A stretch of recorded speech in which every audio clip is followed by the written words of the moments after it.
ओम नमः शिवाय। हर हर महादेव। सभी श्रोताओं का स्वागत है आपके अपने चैनल मीरा भक्ति स्टोरीज में। आप सभी का तहे दिल से धन्यवाद जो आप इस चैनल पर प्रस्तुत अध्याय को इतने श्रद्धा भाव से सुनते हैं। आपका प्यार और विश्वास हमेशा यूं ही बनाए रखना ताकि हमारा परिवार और ज्यादा बड़ा हो, खूब तरक्की करे और कामयाबी की ऊंचाइयों को छुए। आप सभी की मंगल कामना के साथ शुरू करते हैं आज की कथा। आज पोष माह के कृष्ण पक्ष की अष्टमी तिथि और सोमवार है। सोमवार का दिन भगवान भोले शंकर को समर्पित है।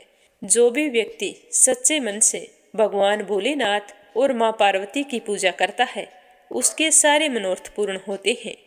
तो शुरुआत करते हैं गणेश जी की कहानी से और फिर भागवत कथा का पाठ श्रद्धा भाव से यूं ही सुनते रहिए। भागवत कथा के शब्द जहां तक सुनाई देते हैं वहां तक की भूमि पवित्र हो जाती है। भागवत कथा के शब्द कानों में पड़ने से ही व्यक्ति का मन निर्मल हो जाता है। बोलो भागवत कथा की जय हो, बोलो गणेश भगवान की जय हो। और वीडियो को ज्यादा से ज्यादा अपने मित्रगणों और रिश्तेदारों में शेयर करें। बोलो गणेश जी महाराज की जय हो। एक समय की बात है कि भगवान श्री हरि विष्णु का विवाह लक्ष्मी जी के साथ तय हो गया। विवाह की तैयारियां जोरों शोरों से होने लगी। सभी देवी देवताओं को निमंत्रण पत्र भेजे गए, परंतु गणेश जी को निमंत्रण नहीं दिया गया। इस तरह निमंत्रण पत्र देते और शादी की तैयारियां करते करते शादी वाला दिन आ गया। बारात जाने का समय हो गया। सभी देवता अपनी पत्नियों के साथ विवाह में उपस्थित हुए तो उन सब ने देखा कि गणेश जी कहीं पर दिखाई नहीं दे रहे हैं।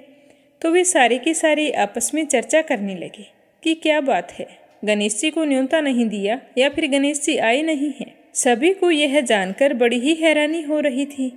तभी सबने विचार किया कि चलो विष्णु जी के पास चलते हैं और उन्हीं से पूछते हैं। तो विष्णु जी के पास जाकर उन्होंने कहा कि हम आपसे एक बात पूछना चाहते हैं कि आपने गणेश जी को बुलाया नहीं या फिर वे अपनी इच्छा से आए नहीं।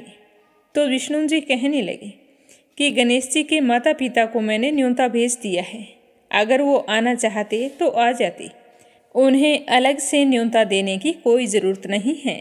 दूसरी बात यह है कि उनको 1.25 मन मूंग, 1.25 मन चावल, 1.25 मन घी और 1.25 मन लड्डू का भोजन दिन भर में चाहिए। अगर हम उसे बारात में लेकर चले गए तो उन्हें इस तरह खाता देखकर सारे लोग हंसेंगे। दूसरे के घर जाकर इतना सारा खाना पीना अच्छा भी तो नहीं लगता। इस तरह वार्ता कर रहे थे तो किसी ने सुझाव दिया कि यदि गणेश जी आ जाएं तो क्या है, द्वारपाल बनाकर घर पर बैठा देना, कह देना कि तुम घर का ध्यान रखना, जिससे गणेश जी को यह नहीं लगेगा कि उन्हें बुलाया नहीं। तो विष्णु जी को यह बात पसंद आ गई और उन्होंने गणेश जी को न्योता भेज दिया। न्योता मिलते ही गणेश जी बड़े प्रसन्न हुए, सज धज कर वहाँ आ पहुँचे। तो विष्णु जी कहने लगे कि आप घर की रखवाली करना। घर की रखवाली के लिए कोई समझदार और जिम्मेदार होना चाहिए, तो मुझे आपसे समझदार और जिम्मेदार कोई दूसरा नहीं लगा।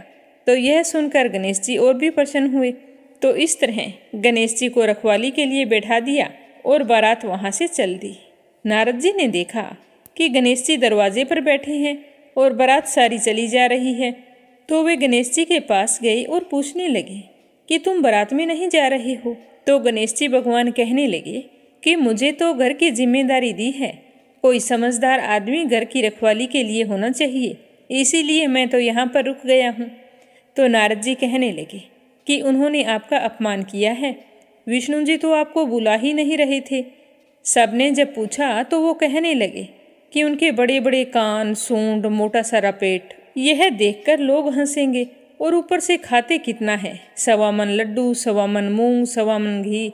बारात में ले जाकर मेरे ससुराल वालों की तो बदनामी होगी कि बारात में देखो कैसे बाराती आए हैं। तो यह सुनते ही गणेश जी बहुत ही दुखी हो गए और नारद जी से कहने लगे कि अब आप ही बताओ कि मैं क्या करूं। तो नारद जी ने कहा कि आप ऐसा करो कि अपनी मूषक सेना को आगे भेज दो और उनसे कहना कि आगे जाकर सारा रास्ता खोखला कर दे, जिससे उनके वाहन धरती में धंस जाएं। इस तरह परेशान होंगे तो वो आपको सम्मान पूर्वक बुलाएंगे, क्योंकि विष्णु जी भूल गए हैं कि आप सर्वप्रथम पूजनीय हैं। तो गणेश जी ने नारद जी के कहते ही अपनी मूषक सेना को जल्दी से आगे भेज दिया और कहा कि सारी जमीन को खोखली कर देना। तो चूहों ने जैसा गणेश जी ने बोला था वैसा ही किया। जैसे ही विष्णु जी की बारात वहां से गुजरने लगी तो रथों के पहिए धरती में धंस गए। लाख कोशिश की परंतु पहिए नहीं निकल रहे थे। सभी ने अपने अपने उपाय किए पर पहिए नहीं निकले, बल्कि जगह जगह से टूट गए। अब किसी की समझ में नहीं आ रहा था कि क्या किया जाए। उधर शादी का मुहूर्त निकला जा रहा था तो विष्णु जी तो बड़े ही परेशान थे। तब नारद जी वहां पहुंचे और कहा कि आप लोगों ने गणेश जी का अपमान करके अच्छा नहीं किया है।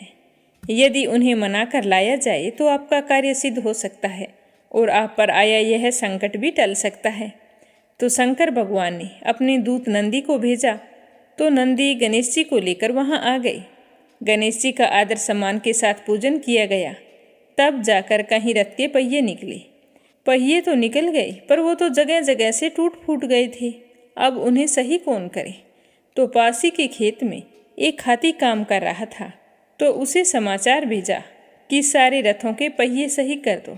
तो वह अपने खेत का काम छोड़कर कारीगर का सारा सामान लेकर वहां आ गया।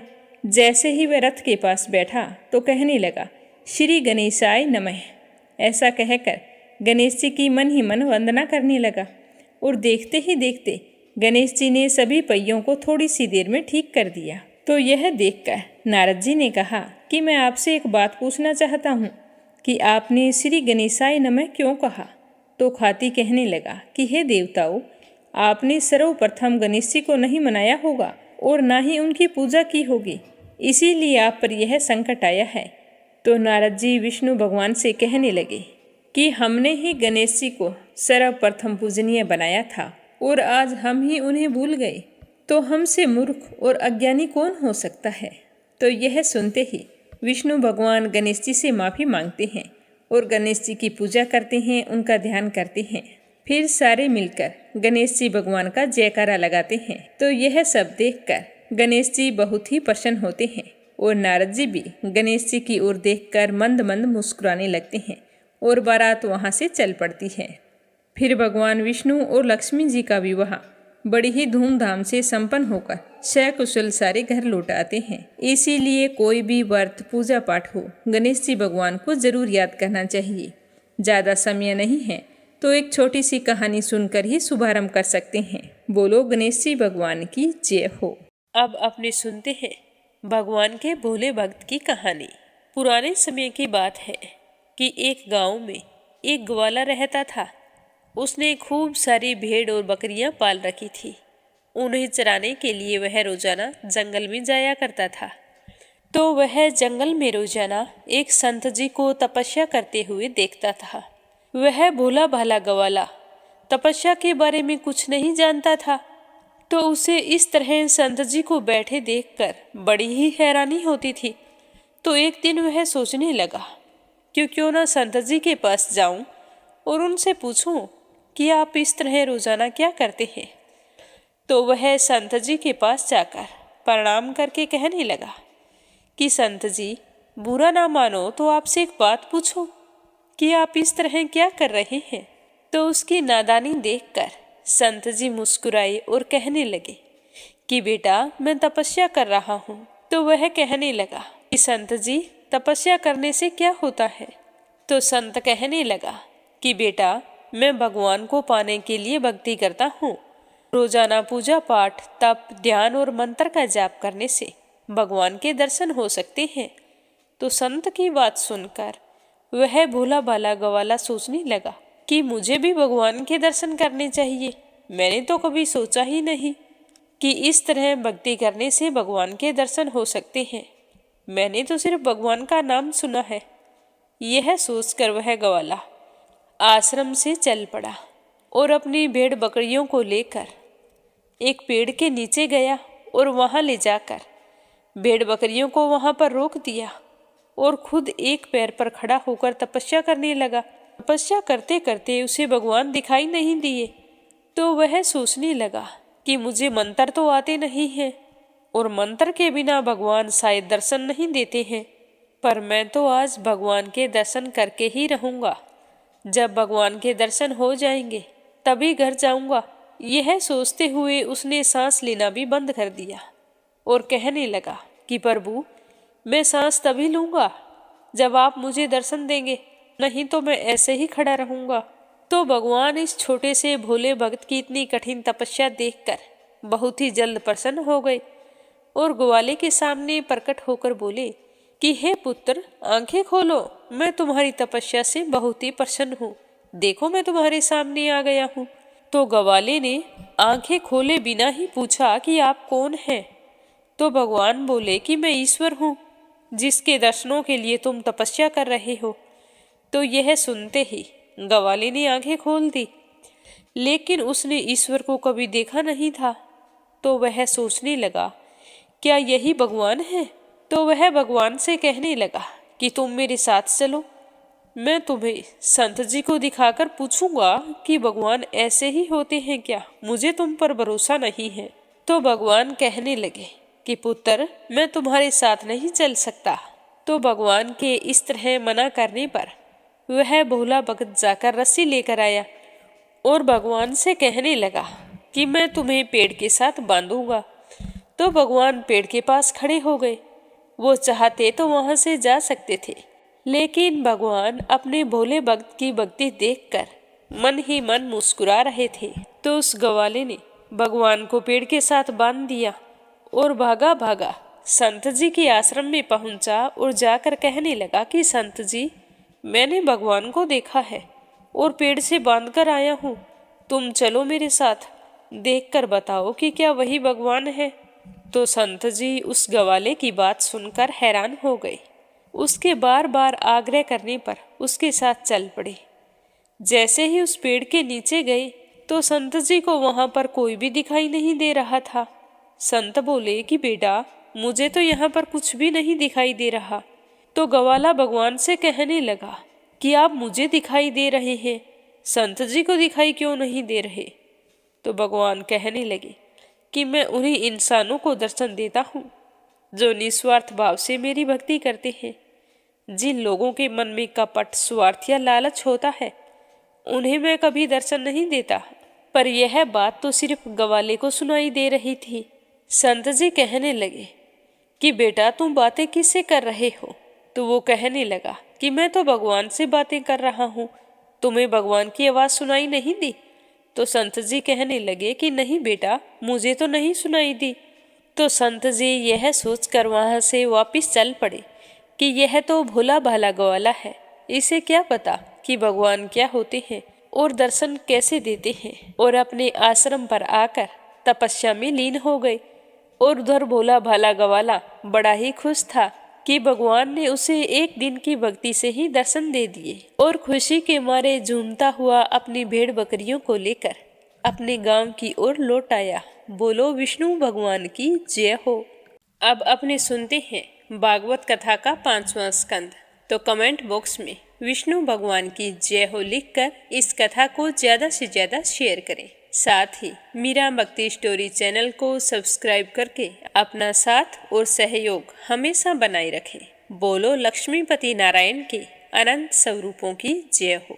आज 5वें स्कंद में सुनेंगे समुंदर, पर्वत, नदी आदि की स्थिति के साथ नरक का वर्णन और जड़ भारत ऋषभ देव की कथा। राजा परीक्षित विनम्रता पूर्वक सुखदेव जी से पूछने लगे कि हे भगवान, गृहस्थ आश्रम अनेक कठिनाइयों का घर है। स्त्री पुरुष, धन आदि से आसक्त मनुष्य निश्चित नहीं हो पाता और इसी कारण वह भगवान की भक्ति नहीं कर सकता। जीव की आस्था भगवान में तो नहीं हो पाती। ऐसी स्थिति में प्रियव्रत महाराज ने गृहस्थ में रहते हुए भी किस प्रकार आत्मज्ञान प्राप्त किया और उन्हें किस तरह से भगवान विष्णु की अचल भक्ति प्राप्त हुई। तो राजा परीक्षित की बात सुनकर सुखदेव जी कहने लगे कि गृहस्थ में रहकर भगवान की भक्ति और आत्मज्ञान प्राप्त न होने की बात असत्य है। गृहस्थ में कठिनाइयां अनेक हैं, लेकिन यह गृहस्थ ही भजन का अनुपम अवसर देता है। जिसका मन एक बार भगवान के चरणों में लग जाता है, गृहस्थ और संन्यास में कोई अंतर नहीं रह जाता। प्रियव्रत जी बचपन से ही भगवान के श्री चरणों में भक्ति भाव रखते थे और ध्यान मगन हो जाते थे। किसी कारण से नारद जी ने उन्हें बचपन की अवस्था में ही आत्म साक्षात्कार करा दिया था। मनु जी ने जब उन्हें राजा बनाना चाहा तब उन्होंने राजा बनने से इनकार कर दिया, क्योंकि वे विषय आदियों से मुक्त थे। पर यह सुनकर मनु जी तो उदास हो गए और उन्होंने बार बार अपने पुत्र को राजा बनने के लिए मनाना चाहा। तो प्रियव्रत ने अपने पिता के बारंबार अनुरोध करने पर उनकी आज्ञा मान ली और राजा बनना स्वीकार कर लिया। उनके लिए महल और वन बिल्कुल एक समान था। पूरी तरह वासना से रहित होकर प्रियव्रत जी ने अपना राज तिलक करवाया। राज तिलक के बाद उन्होंने बहिष्मती विश्वकर्मा की कन्या से विवाह किया। फिर उनके 10 पुत्र हुए। उनके नाम हैं अग्निगर, इदम जी हैं, यज्ञबाहु, महावीर, हिरण्यरेता, धृतराष्ट्र, सवन, मेधातिथि, वितिहोतर तथा कवि। इनमें से 3 पुत्र महावीर, सवन और कवि बचपन में ही वैरागी हो गए थे और घर छोड़कर वन में चले गए थे। वहां जाकर महर्षि बने।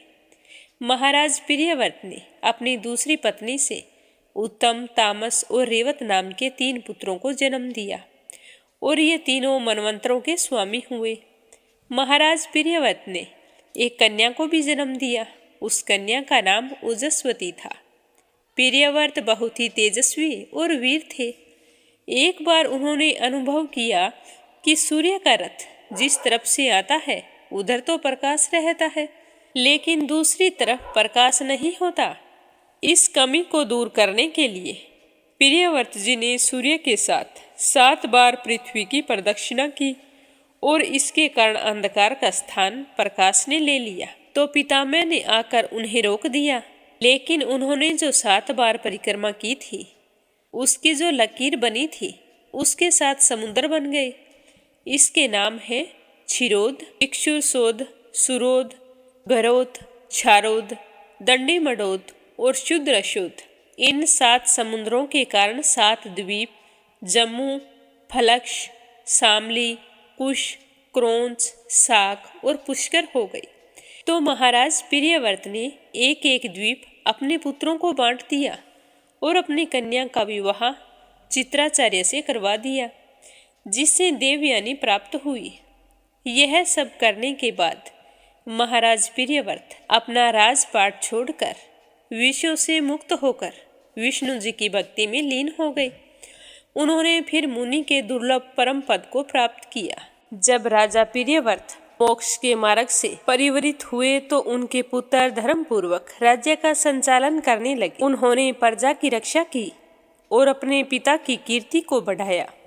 उनका बड़ा पुत्र अग्निगर जम्बूद्वीप का राजा था। उसने एक पुत्र की प्राप्ति के लिए उपासना की। उसकी इस उपासना से प्रसन्न होकर पितामह ने एक अनुपम सुंदरी अप्सरा को उसके पास भेजा। उस कमनीय के रूप सौंदर्य को देखकर राजा उस पर मुग्ध हो गया और अप्सरा भी राजा के गुणों को देखकर उसी को समर्पित हो गई। जब अग्निगर उस अप्सरा को लेकर कंदरा से बाहर आया तो उसे अपनी पत्नी बनाकर राज कार्य करने लगा। उसी अप्सरा से 9 पुत्र उत्पन्न हुए। पुत्रों को उत्पन्न करने के बाद वह वापिस पितामह के पास चली गई।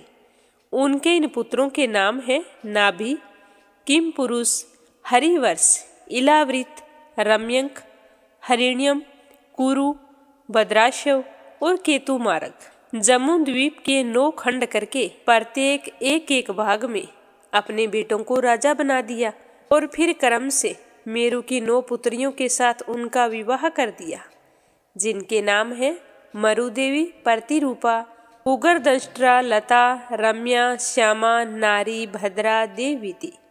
शुक्रदेव जी आगे बताने लगे कि हे परीक्षित, पांडुनंदन महाराज नाभि को मरु देवी से बहुत समय तक कोई संतान नहीं हुई, तो उन्होंने भगवान विष्णु को प्रसन्न करने का विचार किया। उन्होंने तत्वज्ञानी ऋषियों के द्वारा यज्ञ प्रारंभ किया, तो उससे प्रसन्न होकर यज्ञेश भगवान ने दर्शन दिए। सारे के सारे सभासद उस यज्ञेश की कांति, रूप छटा और अलौकिक सौंदर्य को देखकर मुग्ध हो गए। सबने उनकी वंदना की और उन्हें कष्ट देने के लिए क्षमा प्रार्थना की और कहने लगे कि राजा नाभि को संतान नहीं है। यह कहकर सारे ऋषि भगवान से प्रार्थना करने लगे कि नाभि को अपने ही समान पुत्र प्राप्ति का वरदान दो। तो भगवान ने ऋषियों से कहा कि मेरे समान तो कोई दूसरा हो ही नहीं सकता। मैं तो अद्वितीय हूँ, लेकिन तुम्हारी मनोकामना व्यर्थ नहीं जाएगी। मैं स्वयं ही नाभि के यहाँ जन्म लूँगा। यह कहकर भगवान अंतर्ध्यान हो गए और समय आने पर मरु देवी के गर्भ से एक तेजस्वी और सतोगुणी बालक उत्पन्न हुआ। यह बालक आगे चलकर ऋषियों और ब्रह्मचारियों और दिगंबर जैनों का प्रथम तीर्थकर बना। उसका नाम ऋषभ देव रखा गया। ऋषभ देव के जन्म से चारों ओर आनंद का वातावरण छा गया, लेकिन देवराज इंद्र राजा नाभि के वंश वृद्धि से खुश नहीं था। इसीलिए उसने नाभि के राज्य में जल बरसाना बंद कर दिया और राजा, रानी और प्रजा ने ऋषभ देव जी के मुख कमल को देखकर अपने अभाव की चिंताएं भुला दी। और जैसे ही ऋषभ देव जी बड़े हुए तो उन्हें राज्याधिकारी बना दिया। फिर राजा और रानी दोनों बद्री का आश्रम की ओर चले गए। उसकी भक्ति करते हुए अपना शरीर त्याग दिया। ऋषभ देव जी ने पहले गुरु के पास जाकर परिश्रम पूर्वक ज्ञान प्राप्त किया और फिर संचालन करने लगे। उनके सुंदर लक्षणों से इंद्र के मन में भी परिवर्तन आ गया। उसने अपनी कन्या जयंता का विवाह ऋषभ देव जी से कर दिया। फिर ऋषभ देव जी और जयंता से 100 पुत्र पैदा हुए। इनमें से भरत सबसे बड़े थे। इन्हीं भरत के नाम पर ही इस देश का नाम भारत पड़ा। और अन्य 99 पुत्रों में कुशावर्त, इलावर्त, ब्रह्मावर्त, मल्यकेतु, भद्रसेन, इंद्रप्रस्थ, विदर्भ, कीककट आदि प्रमुख थे। अन्य 90 पुत्रों में कवि, हरि, अंतरिक्ष, दर्मिल, चमस और करगाजन बहुत ऊंचे थे। ऋषभ देव जी के पास शेष बचे हुए 81 पुत्र अपने कर्मों से ब्राह्मण हो गए। वे वैसे ही ब्रह्मवेश ब्राह्मण थे, अतः उन्हें ब्राह्मण तत्व प्राप्त करने में कोई कठिनाई नहीं हुई। सुखदेव जी ने कहा कि एक समय उन्होंने ब्रह्मावर्त में आकर अपने पुत्रों को सुंदर उपदेश दिया। उपदेश देते हुए कहा कि पुत्रों, यह संसार दुखों का निदान है और जीव को ब्रह्म तत्व से हटाकर विषयों में निमग्न करने वाला है। विषयों का उपभोग तो शुक्र आदि योनियों में भी किया जा सकता है। मनुष्य योनि की महत्ता तो ईश्वर आराधना में है। धन संपत्ति की महत्ता तो शरीर के संदर्भ में है। आत्मा से तो कोई संबंध नहीं। शरीर की अपेक्षा और आत्मा की अपेक्षा आत्म हनन के अतिरिक्त और कुछ नहीं है। निसंदेह विषयों से वृत्ति सरल नहीं, परंतु प्रिय पुत्रों, वैराग्य के बिना परमात्मा के दर्शन सुलभ नहीं है। ब्रह्म प्राप्ति के साधन का बोध तत्वद्रष्टा गुरु की कृपा से ही संभव है। ज्ञानवान गुरु सहज ही शिष्य के बंधनों को काट देता है। ब्राह्मण जगत गुरु है। ज्ञानवान होने के कारण वह सर्वश्रेष्ठ और सर्वजन पूज्य है। ब्राह्मण भोजन एक यज्ञ की आहुतियों से इतने प्रसन्न नहीं होते जितने कि ब्राह्मण की सेवा से रीझते हैं। ऋषभ देव जी ने बाद में कहा कि मेरे रूपों में भगवान विष्णु ही विद्यमान है। मैं उन्हीं का प्रतिरूप हूँ, इसीलिए मैं अत्यंत श्रेष्ठ और मोक्ष देने वाला हूँ। लेकिन ब्राह्मण अपने अच्छे गुणों और दम, यम, सत्य, अनुग्रह और त्याग से मुझसे भी अधिक श्रेष्ठ हो जाता है। तुम सब लोगों ने ब्राह्मण तव में दीक्षा ली है, अतः तुम मुझ में ही पूरी तरह से समर्पित हो जाओ। और मेरा यह निवेदन है कि मैं यह राज्य तुम्हें सौंप रहा हूँ और तुम अपने बड़े भाई भरत के अनुशासन में रहकर राजकाज का संचालन करो। एकता में बहुत बल होता है। हे परीक्षित, अपने पुत्रों के बहाने ऋषभ देव जी ने संसार के सभी लोगों को त्याग और एकता का उपदेश दिया था और फिर अवधूत बन गए। उन्होंने मौन धारण करके अंधे, बहरे, गूंगे की तरह आर्यावर्त में घूमना शुरू कर दिया। उन्होंने संसार को इस रूप में मिथ्या समझा। अपने रूप में आक्रमण करने वाले पर भी कभी कोई आक्रमण नहीं किया, उसे क्षमा करते रहे। उन्हें अपनी घोर तपस्या के फलस्वरूप सभी सिद्धियां प्राप्त हुई, लेकिन वे उनकी उपेक्षा करके वासुदेव पद को प्राप्त हुए। तो यह सुनकर राजा परीक्षित ने पूछा कि हे महाराज, योगी के लिए जब कुछ भी रुकावट नहीं होती तो ऋषभ देव जी ने योग सिद्धियों को क्यों त्यागा था? तो राजा परीक्षित की बात सुनकर सुखदेव जी कहने लगे कि निसंदेह योग चित्तवृत्ति के निरोध का नाम है, और इस प्रकार योगी के लिए कोई भी चीज बाधा नहीं पहुंचाती। लेकिन योग और वैराग्य से सिधाए जाने के बाद भी मन चंचल बना रहता है और उस पर विश्वास नहीं किया जा सकता। अवसर आने पर इसने पितामह ब्रह्मा जी और महेश जी इनको ठगने तक से नहीं छोड़ा। इस मन को जहां भी अवसर मिलता है, यह जीव को काम, क्रोध, लोभ और मोह में डाल देता है। इसीलिए योग की सिद्धि होने पर भी मन पर विश्वास नहीं किया जा सकता। हे राजन, ऋषभ देव जी अपने शरीर को नहीं रखना चाहते थे, लेकिन कुछ चरित्र का निर्वाह करने के लिए उन्होंने अपने शरीर को धारण किए रखा। उन्मुक्त की तरह घूमते हुए और पत्थरों को चबाते हुए उन्होंने दलदल की अग्नि में अपना शरीर त्याग दिया। जब कलयुग आया तो ऋषभ देव जी ने अरहन नामक राजा के रूप में जन्म लिया। इस जन्म में मोह के वश धर्म विरोधी आचरण किया और व्रत, स्नान, धर्म आदि को उखाड़कर पाखंड का प्रचार किया। भारतवर्ष जैसे धर्मप्राण देश में इस पाखंड वृत्ति को टिकने नहीं दिया गया और पुरानी परंपरा ही गतिशील रही। ऋषभ देव जी के आदेश से भरत ने राज्य संभाला और उन्होंने विश्वरूप की पुत्री पंचजनी से विवाह करके सुमति, राष्ट्रभूत, सुदर्शन, आवरण और धूमरकेतु आदि 5 पुत्रों को जन्म दिया। अत्यंत प्रेम से प्रजा का पालन करते रहे। राग द्वेष से मुक्त होते हुए उन्होंने बड़े बड़े यज्ञ संपन्न किए। यज्ञ संपन्न करके संपूर्ण यज्ञों को ईश्वर को अर्पित कर दिए। भरत जी हमेशा ही भगवान के प्रेम में तन्मय रहते थे। उनके हृदय में शंख, चक्र, गदा, पद्म से आलोकित भगवान का रूप हमेशा प्रतिभाषित था। काफी लंबे समय तक राज्य करने के बाद भरत जी ने अपने राज्य को अधिकार संपन्न पुत्रों में बांट कर छोड़ दिया। फिर स्वयं पुलह मुनि के आश्रम में चले गए। वहां जाकर विष्णु जी की उपासना में लीन हो गए। भरत जी एक बार गंडक नदी के किनारे तप कर रहे थे। तब उन्होंने देखा कि एक गर्भवती हिरनी पानी पीने के लिए किनारे पर आई है। तो अचानक उसे शेर की दहाड़ सुनाई दी। तो वह हिरनी भय से व्याकुल हो गई और अपने प्राण बचाने के लिए जैसे ही छलांग लगाई तो उसका गर्भ गिर गया और वहीं पास में किसी गुफा में उसने अपने प्राण त्याग दिए। तो भरत जी उस पानी में बहते हुए हिरण के बच्चे को आश्रम में ले आए। वहां लाकर उसका पालन पोषण करने लगे।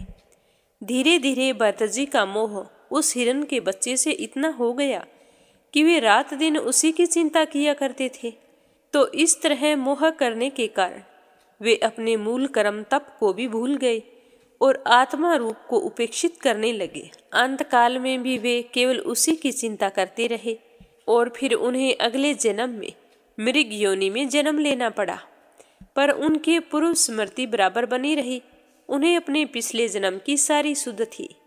वे अनासक्त भाव से वासुदेव की भक्ति में लीन रहते थे। इसके बाद वे अंतिम जन्म में ब्राह्मण के घर उत्पन्न हुए।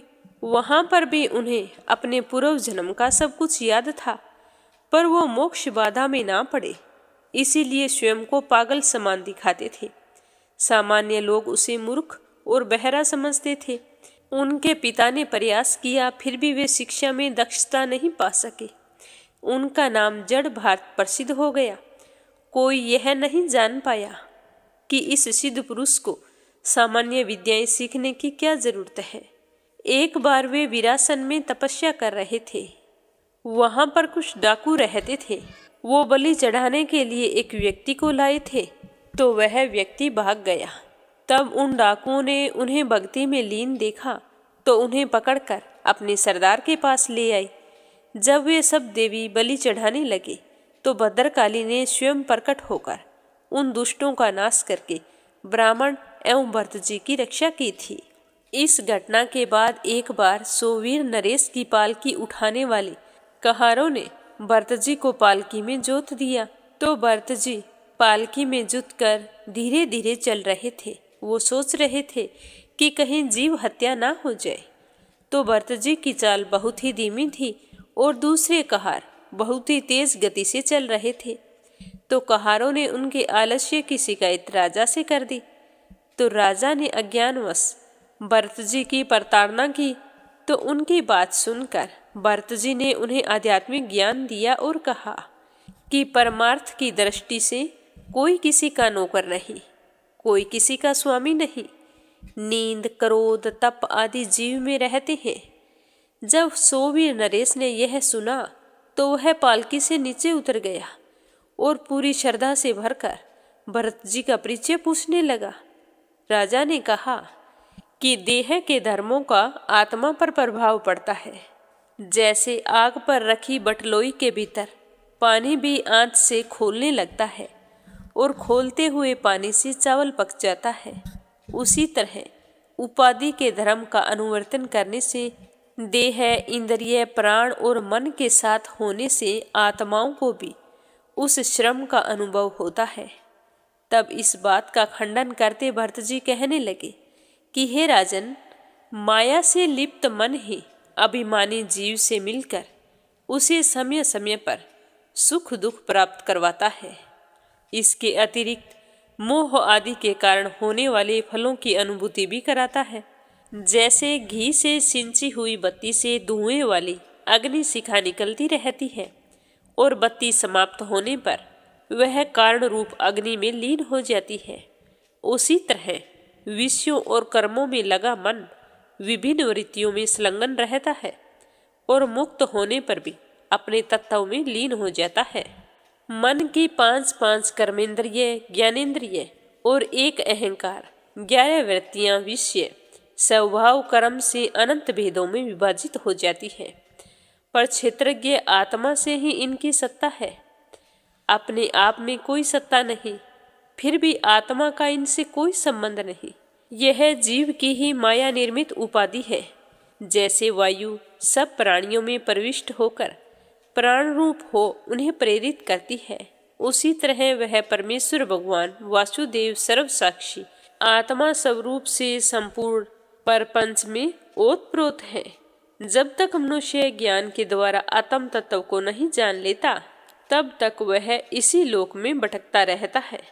अतः श्री गुरु और हरि के चरणों की उपासना से मन को जीता जा सकता है। राजा रघुगण ने भरत जी की विवेक सम्मत बातें सुनी और उनकी प्रशंसा करते हुए कहा कि मेरे लिए आपका यह उपदेश अमृत के समान है। ठीक उसी प्रकार जैसे गर्मी से पीड़ित के लिए जल होता है।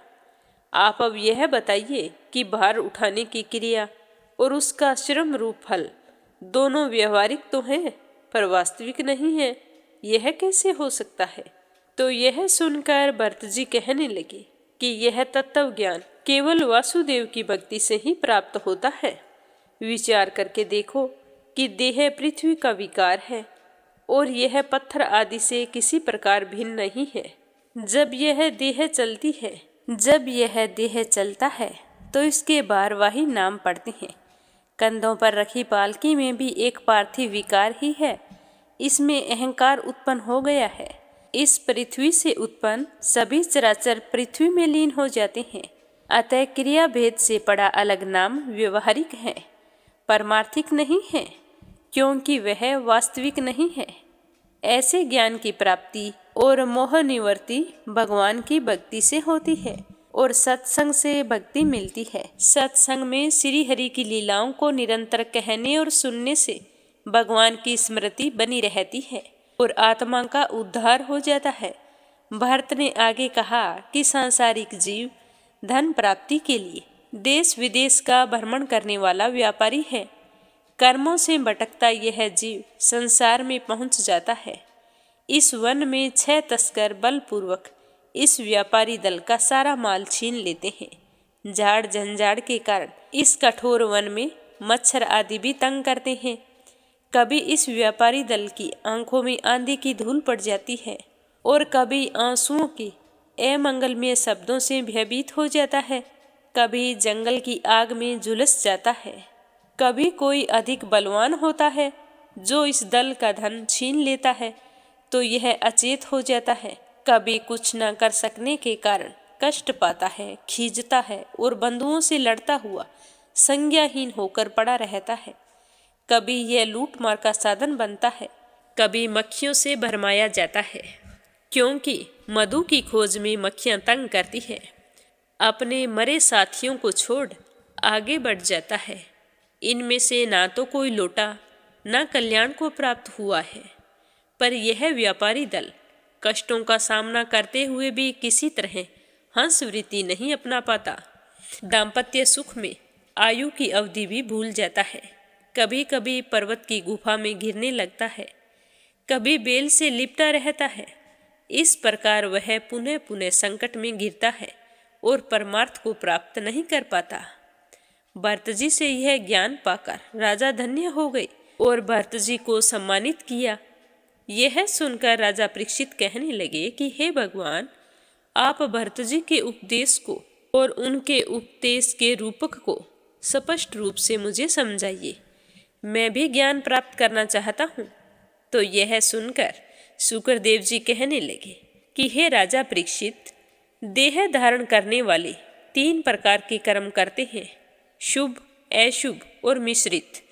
इन कर्मों से जुड़ा हुआ संयोग, वियोग आदि रूप अनादि संस्कार रूप जीवों को मिलता रहता है। यह जीव 5 इंद्रियों और मन के वशीभूत संसार में पहुंच जाता है, भगवान के मार्ग से भटक जाता है। इस संसार रूपी बीहड़ जंगल में मन सहित 6 इंद्रियां डाकू के रूप में उसके अच्छे कर्म की पूंजी को हर लेती है।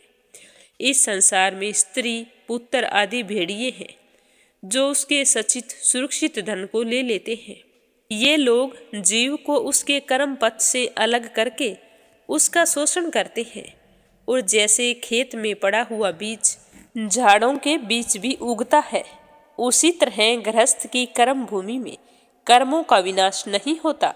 मच्छरों से बने वर्णों के समान गृहस्थी में आसक्त मनुष्य नीच प्राणियों से क्षतिग्रस्त होता है। अविद्या कामना से जीव दृष्टि दोष के कारण स्त्री पुरुष आदि को धन संपत्ति को प्रमुख मानकर इनके पीछे दौड़ता है, पर उसे किसी भी रूप में शांति नहीं मिलती। स्त्री का प्रबल आकर्षण ही वह आंधी है जो जीवों की आंखों में धूल झोंक कर उसे अपने अंग में विश्राम करने की व्यवस्था देती है। उल्लुओं के वचन स्त्रु की बोली ही है और शासक का कठोर अनुशासन ही झिंगुर का स्वर है। अभाव की वेदना ही दुख है और प्रियजनों का वियोग ही वह दावानल है जिसमें जीव निरंतर जलता रहता है। गृहस्थ आश्रम का कर्म विधान ही पर्वत की दुर्गम चढ़ाई है जिस पर ठीक तरह से ना चढ़ पाकर मनुष्य दुखी होता रहता है। कभी यह जीव नींद रूपी अजगर के चंगुल में फंसकर अज्ञान रूपी अंधेरे से त्रस्त होकर शव के समान पड़ा रहता है। कभी कभी दुर्जन जीवों से काटा जानकर सो भी नहीं पाता। कभी यह जीव सुख के कणों की खोज में दूसरे के धन को हरण करने के लिए उद्यत होकर असली मालिक से प्रताड़ित होकर घोर नरक में पड़कर संघर्ष करता है। और यह जीव सुख दुख, राग विराग, भय, अभिमान, उन्माद, प्रमाद, लोभ, मोह, अपमान, ईर्ष्या, व्याधि आदि में भटकता हुआ देव माया रूपणी स्त्री के प्रेम पास में बंधकर विवेकहीन हो जाता है। यह जीव इंद्रियों का दास होकर अंधकार भय नरकों में गिरता जाता है। यह संसारी जीव कालचक्र रूपी आयुधधारी यज्ञ पुरुष भगवान विष्णु जी निवृत्ति देने वाली सेवा को त्याग कर अपनी कामना की पूर्ति के लिए देवताओं का सहारा लेता है। इस तरह परवर्ती मार्ग में सुख दुख भोगता हुआ मृत्यु रूपी हाथी से डरता है। यह संसारी जीव इस संसार में दूसरों के दुख से वियोग से दुखी हो जाता है और कभी संपत्ति पाकर खुश हो जाता है। इस तरह विमुक्तों को छोड़कर नवजातों को साथ लेकर यह भटकता है और परमात्मा के समीप नहीं पहुंचता। जीव की इस कष्टमय यात्रा की समाप्ति केवल निवर्ती मार्ग से ही संभव हो सकती है। यज्ञ त्याग करने और युद्ध में वीर गति पाने से स्वर्ग मिलता है। यह ध्यान देने की बात है कि पुण्य कर्म बेल के समान है, जिसके सहारे से कुछ समय के लिए नरक से ही छुटकारा मिलता है। असली सुखों को कर्मों के त्याग से पाया जा सकता है। भारत ऐसे ही थे। उन्होंने युवा अवस्था में ही स्त्री, पुत्र, राज्य आदि का त्याग कर दिया था। उनका चरित्र सुख सुयश देने वाला, मोक्ष का प्रापक है। सुखदेव जी ने कहा कि अब मैं भरत जी के पुण्य वंश का वर्णन करता हूँ। हे राजा परीक्षित, तुम ध्यान देकर सुनना। भरत का पुत्र सुमति पिता और दादा के समान शुद्ध आचरण वाला था। उन्होंने वृद्ध सेना नाम की पत्नी से देवता जीत ने देवधूमन को, देवधूमन ने परमेष्टि को, परमेष्टि ने प्रतिह को और प्रतिह ने पूर्तिहर्ता को, परस्तोता उदांता पुत्रों को जन्म दिया। प्रतिहर्ता ने स्तुति नामक पत्नी से अज और भूमा पुत्र पैदा किए। फिर भूमा ने उदित को, उदित ने प्रस्ताव को, प्रस्ताव ने विभु को, विभु ने पृथसेन को, पृथसेन ने नक्त को और नक्त ने ज्ञ को जन्म दिया। ज्ञ भगवान विष्णु के ही अंश थे। उन्होंने भली प्रकार से राज्य करते प्रजा का पालन किया और यज्ञों का अनुष्ठान किया और फिर भगवान को अर्पण कर दिया। महाराज ज्ञ ने महापुरुषों की चरण सेवा करते हुए भक्ति योग की प्राप्ति की और अनात्म भाव को त्याग कर आत्मा के साक्षात्कार में ब्रह्मा का अनुभव करने लगे। उनके यज्ञ के फल को भगवान यज्ञ पुरुष विष्णु ने स्वयं ग्रहण किया। महाराज ज्ञ के चित्ररथ, सुक्ति और अवरोध 3 पुत्र हुए। इनके बाद चित्ररथ ने सम्राट से मरीचि और मरीचि की पत्नी बिंदुमती से बिंदुमान तथा बिंदुमान से मधु से वीरवर्त और वीरवर्त की पत्नी भोजा से मनु और परमन्यु पैदा हुए। फिर मन्यु की पत्नी सत्या ने यौवन को और यौवन की पत्नी दुष्णा ने तवष्टा को और तवष्टा की पत्नी विरोचना ने वीरज को और वीरज ने सताजित आदि 100 पुत्र और 1 कन्या को जन्म दिया। वीरज भगवान विष्णु की तरह कुल की श्री को बढ़ाने वाले थे। तो यह सुनकर राजा परीक्षित कहने लगे कि हे भगवान, आपने मुझे पहले 7 लोकों में बने 7 समुंदर और फिर उनके आधार से 7 द्वीपों का विभाग बताया। अब मुझे आप इन द्वीपों का परिमाण सहित विस्तार से बताने की कृपा करें। तो राजा परीक्षित की बात सुनकर शुक्रदेव जी सारे द्वीपों का वर्णन करने को प्रस्तुत हुए। उन्होंने कहा कि हम जम्बू द्वीप में रहते हैं। यह द्वीप भूमंडल रूप कमल के कोष स्थानीय 7 द्वीपों में सबसे भीतर का कोष है। यह एक कमल पत्र के समान गोलाकार है और 1 लाख योजन इसका विस्तार है। 9 हजार योजन वाले 9 खंड इसके मध्य में स्थित हैं, जो 8 पर्वतों के कारण एक दूसरे से अलग है। इन 9 खंडों से अलग और इन सब के मध्य इलावृत खंड है, जिसमें सोने का सुमेरु पर्वत है, जिसका शिखर 32,000 योजन उन्नत, तलहटी 16,000 योजन और भूमिगत गहराई 16,000 योजन तथा विस्तार 84,000 योजन है। इलावृत खंड के 3 नील, श्वेत और श्रृंगवान पर्वत है, जो पूर्व से पश्चिम में खारे पानी के समुद्र तक फैले हुए हैं। इलावृत के दक्षिण की ओर निषद, हेमकूट और हिमालय नामक 3 पर्वत हैं। इनकी ऊंचाई 10-10 सहस्त्र योजन और स्थूलता 1 सहस्त्र योजन है। इलावर्त के पूर्व और पश्चिम की ओर उत्तर में नील पर्वत तक और दक्षिण में निषद पर्वत तक फैले हुए गंधमादन और माल्यवान नामक 2 पर्वत हैं, जिनकी ऊंचाई 2-2 सहस्त्र योजन है। इसके अतिरिक्त मंदर, मेरु मंदर, सुपार्श्व और कोमुद, ये 4 10-10 सहस्त्र योजन ऊंचे उतने ही चौड़े पर्वत मेरु पर्वत की आधारभूत दूनियों के समान उसे सहारा देने के लिए बने हुए हैं। इन चारों पर्वतों पर आम, जामुन और कंदम के वृक्ष, दूध, मधु, इक्षु, रस और जल के 4 सरोवर तथा नंदन, चेतरथ, वेब्राजक और सर्वतोभद्र नामक 4 दिव्य उपवन हैं। मंदराचल की क्रोड़ में स्थित आम वृक्ष के स्वादिष्ट फलों के फूटने से निकले मधुर रस से अरुणोदा नदी, जमुना के फलों से निकले रस से जम्बू नदी, सुपार्श्व पर्वत स्थित कंदव वृक्षों के कोटारों से मधु की 5 धाराएं तथा कुमंद पर्वत स्थित वट वृक्ष की जटाओं से अनेक नंद निकलते हैं। इन सभी नदी नदों का जल अत्यंत ही सुवासित, जरा व्याधि विनाशक तथा कांतिवर्धक है। कमल कर्णिका के चारों ओर केसर के समान मेरु के मूल देश में उनके चारों ओर कुरंग, कुरर, कुसुम, नारद आदि 20 पर्वत हैं। मेरु के पूर्व की ओर 18 सहस्त्र योजन लंबे तथा 2 सहस्त्र योजन चौड़े और ऊंचे जठर और देवकूट, पश्चिम की ओर पवन और परियातर, दक्षिण की ओर कैलाश और करवीर तथा उत्तर की ओर त्रिशंग और मेरु नामक पर्वत है। इन 8 पर्वतों पर इंद्रादि 8 लोकपालों की पुरियां हैं और मेरु पर स्वयं पितामह ब्रह्मा जी की चौरस तथा 1 करोड़ योजन विस्तार वाली पुरी है।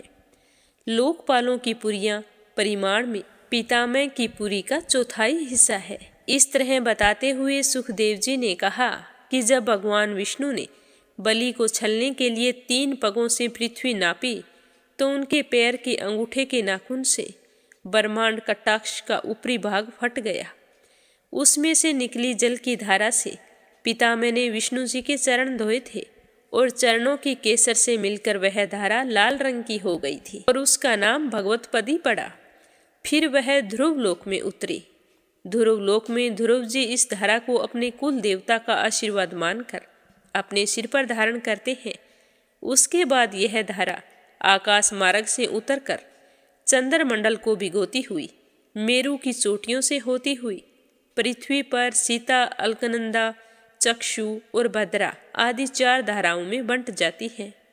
इनमें सीता ब्रह्मपुरी से चलकर गंधमादन पर होती हुई समुद्र में मिलती है और भद्रा श्रृंगार के समुद्र में मिलती है तथा हेमकूट पर आती है और यहाँ से हिमालय के शिखरों को चीरती हुई भारत में आती है। यह गंगा पाप को नष्ट करने वाली और चारों पुरुषार्थों को देने वाली है। भारत कर्म भूमि है और शेष 8 खंड भोग भूमि है। भोग भूमि में स्वर्गवासी अपने पुण्यों का फल भोगते हैं। भगवान शंकर इलावृत खंड में रहते हैं और वहाँ पार्वती के श्राप के कारण कोई भी पुरुष नहीं जा सकता। इसके बाद सुखदेव जी ने भद्रासव खंड का विवरण सुनाया। धर्म का भद्रासव नाम का एक पुत्र था और वे सब कुल वाले विष्णु के भगत थे। प्रहलाद इसी कुल में थे। भद्रासव वर्ष में भगवान विष्णु नरसिंह और हयग्रीव के रूप में पूजित होते हैं। भगवान का प्रिय नरसिंह रूप इस कुल में भक्ति भाव से पूजा जाता है। केतुमाल वर्ष में लक्ष्मी जी को तथा प्रजापति के पुत्र और पुत्रियों को प्रसन्न करने के लिए स्वयं कामदेव के रूप में भगवान रहते हैं। श्री लक्ष्मी जी परम समाधि के योग के द्वारा रात के समय प्रजापतियों की कन्याओं सहित और दिन में उनके पतियों सहित मंत्र जाप करती हुई भगवान की आराधना करती है। रम्यक वर्ष में भगवान मत्स्य रूप में पूजे जाते हैं और मनु उनके इसी रूप का ध्यान करते हुए उनकी स्तुति करते हैं। हिरण्मय वर्ष में भगवान कच्छप रूप धारण करते हैं और अरण्य आदि पितृगण उनके 10 रूप की उपासना करते हैं। उत्तर पूर्व वर्ष में भगवान वराह मूर्ति धारण करते हैं और वहाँ के निवासी तथा पृथ्वी देवी उनके इसी रूप की उपासना करती हैं। कि पुरुष खंड में भक्तों में श्रेष्ठ हनुमान जी भगवती सीता और राम के चरणों में समर्पित होकर उनकी उपासना करते हैं। भारतवर्ष इन खंडों में 7वां खंड है और यहाँ भगवान विष्णु नर नारायण का रूप धारण करते हैं और लोक कल्याण के लिए बद्रिका आश्रम में कल्प पर्यंत तक रहते हैं। यह खंड भी खंडों में उत्तम है और यह कर्मशील भूमि ऋषियों की तपस्या से और धन धान्य से युक्त है। इस खंड में मैनाक, त्रिकूट, ऋषभ, कूटज और कामगिरी आदि अनेक पर्वत तथा चंद्रवासा, तुंगभद्रा, कृष्णा, गोदावरी, मंदाकिनी, यमुना, सरयू आदि 44 महानदियाँ तथा सिंधु सोन जैसे पवित्र नद हैं। इस खंड में मनुष्य योनि को प्राप्त जीव चाहे तो आवागमन से मुक्त होकर पुरुषार्थ चतुष्टय को पा सकता है। यहाँ जन्म लेकर भी विषयों में लीन होने वाला जीव तो सर्वथा भाग्यहीन होता है। इसके बाद सुखदेव जी ने बताया कि जब सगर के 60,000 बेटों ने यज्ञ के घोड़ों को खोजते हुए पृथ्वी को चारों ओर से खोद डाला, उस समय द्वीप के और भाग हो गए। इसमें स्वर्णप्रस्थ, चंद्रशुक्ल, आवर्तक, रमणक, मंदहरिण, पांचजन्य, सिंहल द्वीप तथा लंका द्वीप है और ये सब जम्मू द्वीप ही हैं। सुखदेव जी ने परीक्षित को प्लक्षादि अन्य 6 द्वीपों का परिचय कराया। वे बोले कि जम्मू द्वीप के समान ही 4 समुद्र लक्ष्य द्वीप से घिरा हुआ है और प्लक्ष द्वीप अपने ही समान विस्तार वाले प्लक्ष वृक्ष के कारण इस द्वीप का यह नाम पड़ा। इस द्वीप के राजा प्रियव्रत पुत्र महाराज इदमजिह् थे। इन्होंने इसे 7 भागों में बांटकर अपने पुत्रों को सौंप दिया था और अपने आप अलग हो गए थे। यहाँ पर सुप्रभाता, सावित्री, अरुणा जैसी 7 नदियाँ हैं और मणिकूट, मेघमाल जैसे 7 पर्वत हैं। यहाँ के लोग सूर्य की उपासना करते हैं। एक श्यामली द्वीप जो इक्षु रस से दुगना है और चारों ओर से मदिरा के सागर से घिरा हुआ है। यहाँ के सेमर के पेड़ों के कारण इस द्वीप के राजा प्रियव्रत के पुत्र महाराज यक्ष बहु थे। उन्होंने फिर इसके 7 भाग करके अपने पुत्रों को सौंप दिया। इनमें सतशृंग, सवरस आदि 7 पर्वत और सरस्वती, अनुमति 7 नदियां हैं। यहाँ के निवासी चंद्रमा की उपासना करते हैं। इसके आगे कुश द्वीप है और वह भी अपने समान विस्तार वाले घी के समुद्र से घिरा हुआ है। कुशों के झाड़ के कारण उसका यह नाम पड़ा। इस द्वीप के राजा महाराजा हिरण्यरेता थे। उन्होंने भी अपने 7 पुत्रों को इसके 7 भाग करके दे दिए थे और स्वयं तप करने के लिए चले गए। यहाँ भी चित्रकूट और कपिल जैसे पर्वत तथा देवगर्भा, रसकुल्या जैसी 7 नदियाँ हैं। यहाँ के लोग अग्निदेव की उपासना करते हैं। इससे आगे घृत समुद्र से दुगना क्रौंच द्वीप है जो दूध के समुद्र से घिरा हुआ है। क्रौंच नामक पर्वत के कारण इसका यह नाम पड़ा। इसके राजा प्रियव्रत का पुत्र महाराज वृत्रपृष्ठ थे। उन्होंने भी इसके 7 भाग करके अपने पुत्रों को दे दिया। इस द्वीप में नंद नंदन आदि पर्वत और पवित्रवती तथा अभ्या नाम की 7 नदियां हैं। यहाँ के लोग वरुण देवता की उपासना करते हैं। क्षीर सागर के आगे 32 लाख योजन विस्तार वाला साक द्वीप है और यह भी समुद्र से घिरा हुआ है। यह समुद्र बट्टे का समुद्र है। इसमें साक नामक वृक्ष के होने के कारण ही इसका यह नाम पड़ा। इसके राजा प्रियव्रत के पुत्र मेधातिथि थे। उन्होंने भी इसके 7 भाग करके अपने पुत्रों में बांट दिया। इसमें बल, भद्र, ईशान आदि 7 पर्वत और अपराजिता तथा अनंगा आदि 7 नदियां हैं। यहाँ के लोग वायु रूपी श्री हरि की उपासना करते हैं। इस द्वीप के आगे इससे दुगना पुष्कर द्वीप है। इसमें चारों ओर मधुर जल का सागर है। इस द्वीप का यह नाम अनेक पंखुड़ियों वाले स्वर्ग में पुष्कर के कारण पड़ा। इसके बीच में 10 सहस्त्र योजन ऊंचा और इतना ही विस्तार मानसोतर नामक पर्वत है। इसके चारों तरफ ऊपर के भाग में इंद्र आदि लोकपालों की नगरी है। इसके राजा नीतिहोतर परम भागवत थे। यहाँ के निवासी पितामह ब्रह्मा जी के उपासक हैं। इस तरह बताते हुए सुखदेव जी ने कहा कि हे परीक्षित, इसके आगे लोकालोक नाम का एक पर्वत है जो सारे भूलोक का 1/4 भाग जितना है। इसका विस्तार 12.5 करोड़ योजन है। लोकालोक पर्वत सूर्य से प्रकाशित और अप्रकाशित भूभाग के बीच होने के कारण ही इस नाम से जाना जाता है। इससे ऊपर ब्रह्मा जी ने 4 दिशाओं में ऋषभ, पुष्करचूड़, वामन और अपराजित गजराज नियुक्त किए हैं जो अपने पार्षदों सहित विराजमान है। ब्रह्मांड के केंद्र में स्वर्ग और पृथ्वी के बीच में सूर्य की स्थिति है। ब्रह्मांड गोलोक और सूर्य के बीच 25 करोड़ योजन का फासला है। सूर्य के द्वारा ही आकाश, दिशा, भूलोक, धूलोक, स्वर्गलोक तथा रसातल लोकों का विभाजन होता है। इस भूमंडल के समान ही धूलोक का प्रमाण है और इन दोनों के बीच अंतरिक्ष लोक है। इसके बीच में रहकर ही सूर्य तीनों लोकों को गर्मी और रोशनी देते हैं। सूर्य की गति 3 प्रकार की है, मंद, तेज और मध्यम। उनकी मंद गति उत्तरायण है और तीव्र गति दक्षिणायन तथा मध्यम गति विषुवत कहलाती है। सूर्य की यह गति मकर राशि पर निर्भर है और इसी से दिन और रात छोटे बड़े होते हैं और वृष आदि 5 राशियों के आने पर दिन बड़े हो जाते हैं और रात छोटी हो जाती है तथा वृश्चिक आदि 5 राशियों के होने पर दिन छोटे और रात बड़ी होती है। इस तरह दक्षिणायन शुरू होने तक दिन बढ़ते हैं, उत्तरायण लगने तक रातें बढ़ती हैं। श्री भागवत पुराण के 5वें स्कंद को आज यहीं विराम देते हैं। इससे आगे सुनेंगे कल की कथा में। लप्सी और तपसी की कहानी। बोलो लप्सी तपसी की जय हो। प्राचीन समय की बात है। एक गांव में लप्सी और तपसी नाम के 2 भाई रहा करते थे। तपसी हमेशा भगवान की सेवा में लीन रहता था, लेकिन लप्सी हमेशा सवा सेर लापसी बनाता, भगवान को भोग लगाकर फिर स्वयं भोजन कर लेता। दोनों भाइयों का यही नियम था। एक दिन दोनों भाइयों में बहस छिड़ गई कि कौन बड़ा है।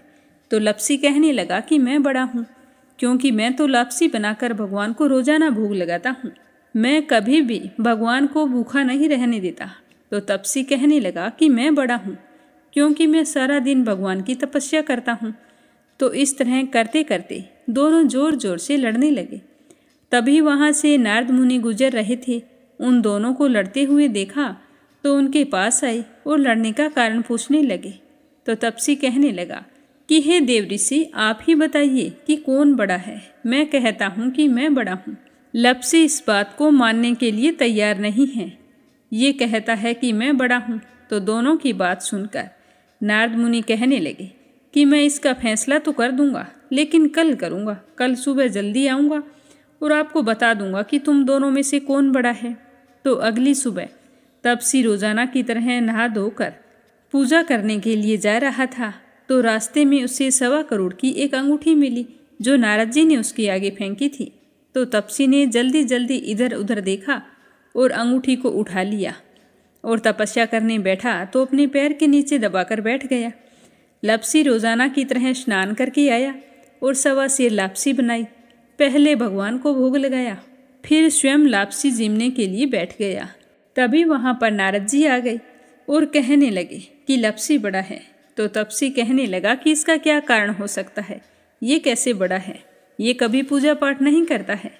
तो नारद जी कहने लगे कि इसके मन में लालच नहीं है, जो भी करता है बड़े ही श्रद्धा भाव से करता है। इसका नियम है कि रोजाना भगवान को भोग लगाना। इसका नियम कोई भी भंग नहीं कर सकता, लेकिन तुम्हारा नियम भंग हो चुका है। तो तब से कहने लगा कि कैसे, मैं नियम से रोजाना भगवान की पूजा करता हूँ। तो नारद मुनि कहने लगे कि तुम खड़े होकर अपना पैर उठाओ। तो तपसी जैसे ही खड़ा हुआ तो उसके पैर के नीचे 1.25 करोड़ की अंगूठी पड़ी थी। तो नारद जी कहने लगे कि तूने इसे चुराया है, जिससे तेरी तपस्या भंग हो गई है। तपसी हाथ जोड़कर नारद जी के सामने खड़ा हो गया और कहने लगा कि मुझसे गलती हो गई, आज के बाद मैं ऐसी गलती कभी नहीं करूँगा। मैंने बहुत ही सच्चे मन से पूजा की है। आप ही मुझे बताइए कि मुझे मेरी पूजा का फल कैसे मिल सकता है। मैं आपसे वादा करता हूँ कि आज के बाद मैं कभी चोरी नहीं करूँगा। तो उस तरह उसके दीन वचन सुनकर नारद जी को उस पर दया आ गई और नारद जी कहने लगे कि तेरी तपस्या का फल कार्तिक स्नान करने वाला ही दे सकता है। तो तपसी पूछने लगा कि वो कैसे। तो नारद जी ने बताया कि कार्तिक माह में कार्तिक स्नान करके जो भी सारी कहानियाँ सुनकर तुम्हारी कहानी नहीं सुनेगा, तो उसके कार्तिक स्नान का पुण्य फल उससे छूटकर तुम्हें मिलेगा। अगर कोई दिए से दिया जलाएगा तो उसका पुण्य फल भी तुझे ही मिलेगा। अगर घर की सारी साफ सफाई करके दहलीज की सफाई नहीं करेगा तो उसका पुण्य फल भी तुझे ही मिलेगा। रोटी सारी बना ले लेकिन गाय और कुत्ते की रोटी ना बनाए तो उसका पुण्य फल भी तुझे ही मिलेगा। और घर पर बहन सुवासिनी आने पर उसे सूट साड़ी तीवल जो कुछ भी देते हैं, भेंट स्वरूप अगर कुछ पैसे नहीं देंगे तो उसका पुण्य फल भी तुझे ही मिलेगा। तो इस तरह नारद जी ने तपसी को पुण्य प्राप्ति का मार्ग बताया, जिसे सुनकर तपसी बहुत ही प्रसन्न हुआ और भगवान की पूजा में लीन हो गया। तभी से कहा जाता है कि हर व्रत कथा और कहानी के बाद में लप्सी तपसी की कहानी जरूर सुननी चाहिए। इस कहानी को सुने बिना हमें चाहे कार्तिक का महीना हो या वैशाख का महीना हो, हमें उसके स्नान का पुण्य फल नहीं मिलता है। जब कहानी समाप्त हो जाती है तो इस तरह से कहना चाहिए कि लप्सी का फल लप्सी को मिले, तपसी का फल तपसी को मिले। हमारी कहानी का, हमारे पूजा पाठ और हमारे व्रत का पुण्य फल हमें मिले। बोलो लप्सी तपसी की जय हो।